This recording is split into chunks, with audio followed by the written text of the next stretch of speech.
పులివెందుల ప్రాంతవాసిగా జగన్ ఓటమిని మీరు ఏ విధంగా తీసుకుంటున్నారు? మాకు చాలా బాధగా ఉంది. జగన్ సారు కొందరు సజ్జల, ధనంజయ రెడ్డి ఇట్లా వాళ్ళు ఆఫీసర్లతో పెట్టుకొని వాళ్ళు చెప్పిన విధానాన్ని ఆలోచించుకోకుండా కార్యకర్తలు కానీ విస్మరించడం ఏదే కానీ ఒక ఏమైనా ఆలోచించకుండా మా సార్ వల్ల మేమే చాలా బాధపడుతున్నాం. జగన్ ఒంటరివాడు అయ్యాడా? అంటే సోదరి విషయంలో సొంత చెల్లి ఈ విధంగా సపరేట్గా ఇంకో పార్టీ తరఫున ప్రచారం చేయడం అంటే ఓట్లు చేయడానికి అవకాశం వచ్చాయి. కుటుంబంలో అన్నాక చేయడం వల్ల బాధ ఉంటుంది, నష్టం ఉంటుంది. అది సార్ చెప్పుకోలేక బాధతో కూడా ఉండొచ్చు, తల్లిదండ్రులతో కూడా చెప్పుకొని ఉండొచ్చు. ఏదో బయట అతిథి అనుకుంటారు. కుటుంబం అన్నాక మామూలు ఇవన్నీ కానీ విని ఎరుగుని రీతిలో చాలా తక్కువ సీట్లు కనిపించాయి.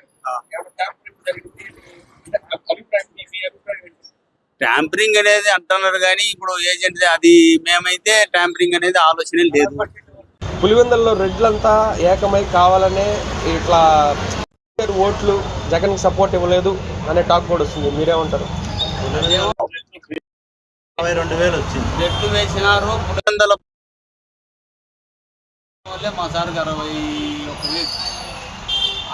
మా జగన్ సార్ను కాదని వేసేది వేరే ఆ సమ్మతి ఉంది, లేదని అనడం ఉంది. సో ఓవరాల్గా ఈ 5 ఏళ్ల ప్రభుత్వ పరిపాలన ఎలా ఉంటుందని మీరు అనుకుంటున్నారు? ఎక్స్పెక్టేషన్స్ సార్ నెక్స్ట్ గవర్నమెంట్ మాదే, మళ్ళా అతను చేస్తాడనేది ఈ పథకాలు ఎన్ని వరకు మాటలు నమ్మరు.